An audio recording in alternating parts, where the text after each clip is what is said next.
حرام کاری بدفعلی ہوتی تھی یا نہیں ہوتی تھی؟ کیونکہ وہ ٹیکنالوجی کا دور نہیں تھا۔ اب اگر کوئی لڑکی آ کے بولی میرے ساتھ ریپ ہوا بولے تو 5 منٹ میں رزلٹ آ جاتا۔ یہ ٹیکنالوجی کا دور ہے، دواخانے کو لے کے جاتے، ٹیسٹ کرتے، لا کے بولتے ریپ ہوا نہیں ہوا، 5 منٹ میں رزلٹ دے دیتے۔ وہ دور میں تو ٹیکنالوجی نہیں تھی، کیسے پہچانا جائے کہ اس کے ساتھ بدفعلی حرام کاری ہوتی تھی کہ نہیں؟ جب یہ مسئلہ پیچیدہ بنا، جب سزا مقرر کرنے کا وقت آیا اور تہ تک پہنچنا چاہتے تھے حضرت عمر، تو سنو مسلمانوں، اس وقت حضرت عمر نے چاہا کہ اس راز کے اوپر سے پردے اگر کوئی فاش کر سکتا ہے، اگر یہ چھپی ہوئی بات کو کوئی جان سکتا ہے، تو اس مدینے کی دھرتی پر سوائے علی المرتضیٰ کے کوئی اور نہیں ہے۔ حضرت عمر نے کہا اس نوجوان کو علی کے پاس لے جاؤ اور پورا ماجرا سناؤ، سنا کر علی سے کہو حضرت عمر نے کہا ہے کہ اس کے ساتھ بدفعلی ہوئی یا نہیں ہوئی۔ اللہ اکبر۔ حضرت علی کے پاس اس نوجوان کو لایا گیا، لا کے پورا ماجرا سنائے تو حضرت علی اس وقت تلاوت قرآن فرما رہے تھے۔ سن کے حضرت علی نے کہا اچھی بات ہے، اس نوجوان کو لے جاؤ، ایک جھاڑ سے بند کے رکھو اور 3 دن کے بعد اس کو لے آنا، ضرورت کے تحت اس کو کھول دو پھر بند کے رکھو، 3 دن کہیں بھاگ نہ جائے ادھر ادھر، اس لیے بند کے رکھو، 3 دن کے بعد لے کے آؤ۔ حضرت علی کا حکم سن کے وہ قافلہ چلے گیا، 3 دن کے بعد پھر وہ نوجوان کو پکڑ کے لے کے آیا۔ حضرت علی کو بولے حضور آپ فرمائے تھے 3 دن کے بعد آؤ، ہم 3 دن کے بعد آئے، پہچاننا ہے کہ اس کے ساتھ حرام کاری بدفعلی حرام کاری ہوئی نہیں ہوئی۔ حضرت علی نے کہا اچھی بات ہے چلو۔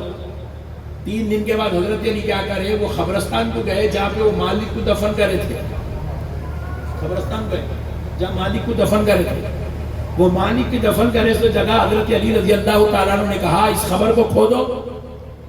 خبر کھو دی گئی، قبیلے والے خود وہ مالک کو دفن کرے تھے جس کا مرڈر ہوا، خبر کھولے تو دیکھے وہاں پہ اس کی میت نہیں ہے، میت غائب ہو گئی۔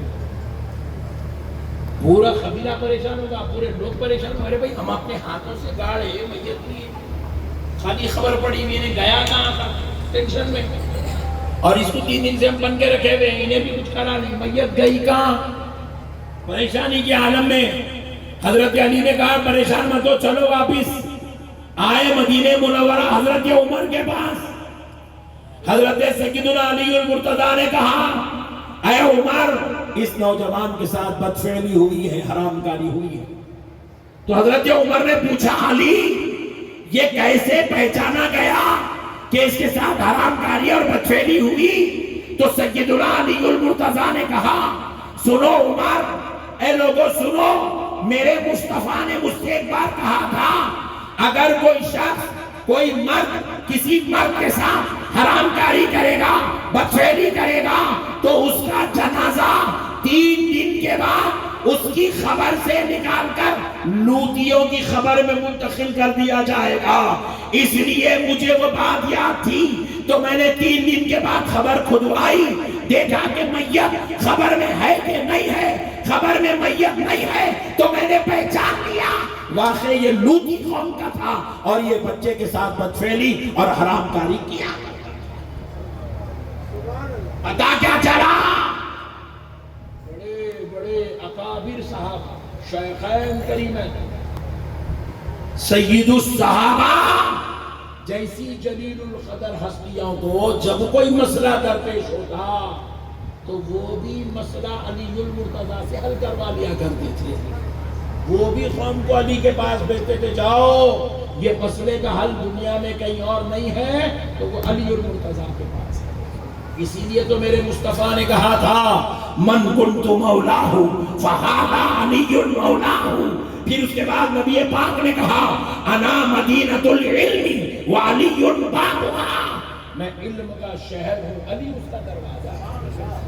میرے پیارے بھائیوں، اہل بیت کوئی معمولی ہستیوں کا نام نہیں ہے، کوئی معمولی لوگوں کا نام نہیں ہے، یہ وہ عظیم المرتبت ہستیاں ہیں، یہ وہ بابرکت شخصیات ہیں جن کے ذکر کو بھی اللہ نے شان کا مالک بنا دیا. ایک حدیث شریف ہے جس کی سند میں یہ نام آئے ہیں. حضرت نبی پاک علیہ السلام نے فرمایا، حدیث ہے، حضور کا قول ہے، حضور نے فرمایا، حضور سے حضرت علی نے روایت کیا، علی سے امام حسن نے روایت کیا، امام حسن سے امام حسین نے روایت کیا، امام حسین سے امام زین العابدین نے روایت کیا، امام زین العابدین سے امام باقر نے روایت کیا، امام باقر سے امام جعفر الصادق نے روایت کیا.